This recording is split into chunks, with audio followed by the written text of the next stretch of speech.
Assalamualaikum warahmatullahi wabarakatuh. Waalaikumsalam warahmatullahi wabarakatuh. Gimana kabarnya anak-anak? Alhamdulillah baik, Bu. Oke, alhamdulillah baik ya. Jadi sebelum kita mulai pada pelajaran hari ini, kita terlebih dahulu membaca berdoa terlebih dahulu ya. Oke, berdoa mulai. Bismillahirrahmanirrahim. Raditu billahi robba wa bil islami dina wa bil muhammadin nabiyya wa rasulah. Rabbi zidna ilma warzuqna fahman. Amin ya rabbal alamin. Amin ya rabbal alamin. Baik, Ibu akan absen terlebih dahulu. Anissa Salsabila, Hadir, Bu. Alfi Anggraini, Hadir, Bu. Reni Widyaningsih, Hadir, Bu. Silviana, hadir Bu. Oke, hadir semua ya. Ya, Bu. Ya, Bu. Untuk pertemuan hari ini, Ibu akan membahas mengenai zina atau perilaku zina ya. Tolong buka halaman 5. Oke, sudah ketemu semua? Sudah. Oke, di sini ada yang pertama yaitu pengertian perilaku zina. Zina adalah persetubuhan yang dilakukan oleh seorang laki-laki dan perempuan tanpa ada ikatan pernikahan melalui hukum syara. Dinyatakan sebagai perbuatan yang melanggar hukum yang harus diberi hukuman keras atau hukuman gitu ya. Ya, Bu. Karena mengingat akibat yang ditimbulkan sangat buruk. Hubungan bebas dan segala bentuk di luar ketentuan agama adalah perbuatan yang membahayakan dan mengancam keutuhan masyarakat dan merupakan perbuatan yang sangat nista di mata Allah Subhanahu wa taala. Jadi perbuatan zina ini sangat buruk sekali di mata Allah. Untuk mendekati saja oleh Allah saja tidak boleh, atau apalagi kita melakukannya. Ya. Yang selanjutnya yaitu ada macam-macam zina. Yang pertama ada zina mushan, dan yang selanjutnya yaitu ada zina khairun mushan. Ada yang tahu di sini zina mushan dan khairun mushan? Nggak tahu, Bu. Belum tahu. Belum tahu ya? Ya, Bu. Oke, Ibu jelasin sedikit mengenai zina mushan. Zina mushan adalah zina yang dilakukan oleh seorang laki-laki dan atau perempuan yang pernah melakukan persetubuhan dalam ikatan pernikahan yang sah, yang masih dalam ikatan pernikahan dengan orang lain. Jadi mereka melakukan perzinahan tapi mereka sudah menikah. Nah, ada ikatan gitu ya. Sudah punya suami tapi dia selingkuh. Nah, ya, lebih gampang selingkuh gitu ya. Nah, itu hukuman bagi pelaku zina mushan di dalam hukum Islam yaitu rajam. Dia dirajam dengan batu sampai meninggal dunia. Jadi sangat keras sekali dalam hukum agama Islam ini mengenai perzinahan ya. Yang selanjutnya itu zina khairun mushan. Zina khairun mushan adalah zina yang dilakukan oleh laki-laki atau perempuan yang belum pernah melakukan ikatan atau pernikahan. Jadi perzinahan ini seperti pacaran. Nah, itu kan belum ada ikatan pernikahan. Jadi itu yang dinamakan zina khairun mushan. Hukumannya adalah dicambuk 100 kali dan diasingkan 1 tahun. Di sini dicambuk 100 kali bisa menggunakan sapu yang diikat 100 batang, dicambukkan 1 kali boleh, dan diasingkan selama 1 tahun. Jadi sangat kejam juga ya dalam hukuman untuk zina ini, mengerikan sekali. Yang selanjutnya itu akibat negatif perilaku zina. Yang pertama yaitu merusak ikatan keluarga dan masyarakat.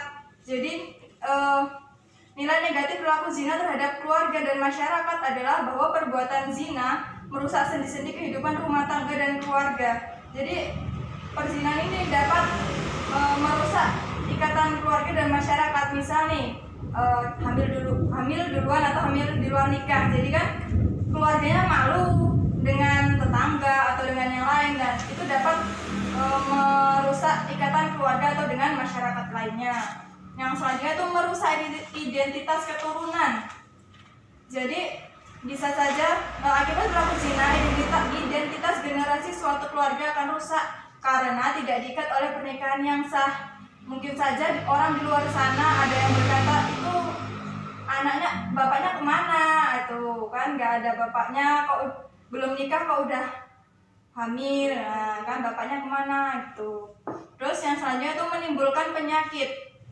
Jadi dampak negatif dari perbuatan zina terhadap kesehatan jasmani adalah timbulnya penyakit kelamin, yaitu suatu penyakit yang diawali dengan tumbuhnya gelembung-gelembung bernanah yang menyerang kulit atau alat kelamin penderita. Jadi melakukan perzinahan itu juga dapat menimbulkan penyakit. Selain menimbulkan penyakit ini juga merusak organ kewanitaan, bisa juga ya.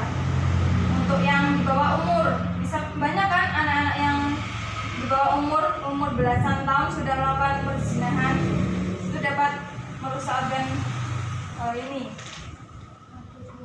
tubuh seperti itulah ya.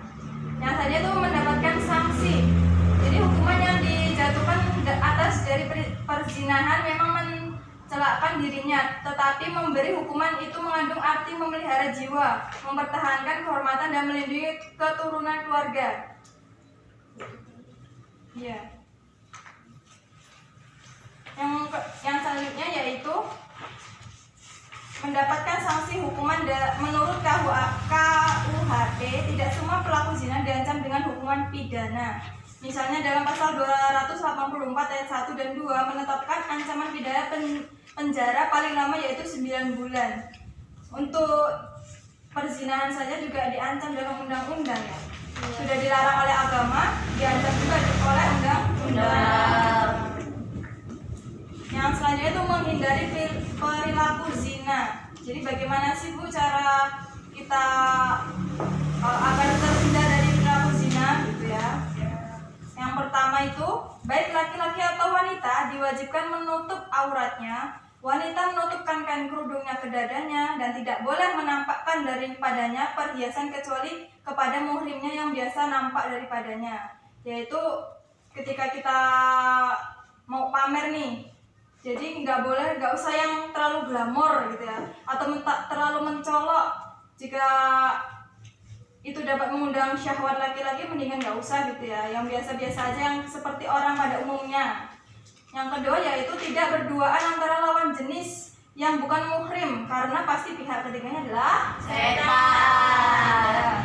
Yang selanjutnya itu tidak bersentuhan anggota badan baik secara langsung maupun tidak secara langsung. Juga termasuk tidak diperbolehkannya bersalaman antara lawan jenis yang bukan muhrim. Jadi kita ketika berduaan tidak boleh bersentuhan tangan ya. Itu sangat mendekatkan kepada perzinahan. Yang selanjutnya itu tidak mendatangi tempat-tempat maksiat yang disinyalir akan merangsang syahwat atau birahi yang pada gilirannya akan berkeinginan untuk melakukan perilaku zina. Jadi tidak boleh kita berkunjung ke tempat-tempat yang sepi atau tempat-tempat yang gelap. Itu dapat menimbulkan syahwat seorang laki-laki atau perempuan untuk melakukan perzinahan. Yang selanjutnya yaitu menahan pandangan atau menahan pandangan dari film porno atau gambar pornografi atau apa saja yang memicu syahwat. Jadi kita tidak boleh melihat video-video yang porno atau video yang seperti itulah ya. Ya Bu. Nah, untuk pembahasan ini ada yang ingin ditanyakan? Ada Bu. Saya Bu. Ya, terlebih dahulu Mbak Silvi ya. Baik. Pertanyaan yang ingin saya tanyakan yakni terdapat dalam surat keberapa ayat Al-Quran yang menerangkan tentang larangan berzina Bu? Oke, bagus pertanyaannya ya. Jadi dalam Quran surat berapa sih? dilarang zina, perzinahan ini ya. Jadi di dalam Quran surat Al-Isra ayat 32 di situ dijelaskan wala taqrabuz zina innahu kana fahisatan wa sa'a sabila. Di situ dijelaskan dan janganlah kamu mendekati zina. Sesungguhnya zina itu adalah suatu perbuatan yang keji dan suatu jalan yang buruk. Di dalam Al-Quran sudah dijelaskan bahwa kita tidak boleh mendekati zina saja tidak boleh, apalagi melakukannya. Nah, gimana Mbak Silvi? Baik, Bu. Untuk sila paham ya. Ya, Bu. Oke. Kalau sudah paham, kita cukupkan pertemuan untuk hari ini. Kita akan lanjut minggu depan. Semoga kita diberikan kesehatan ya, anak-anak. Amin. Oke, Ibu. Terlebih dahulu kita akan membaca doa. Berdoa mulai. Bismillahirrahmanirrahim. Wal asri innal insana lafi khusri illal ladzina amanu wa amilus solihati wa tawassaw bil haqqi wa tawassaw bis sabr. Amin. Ibu akhiri, wassalamualaikum warahmatullahi wabarakatuh. Waalaikumsalam.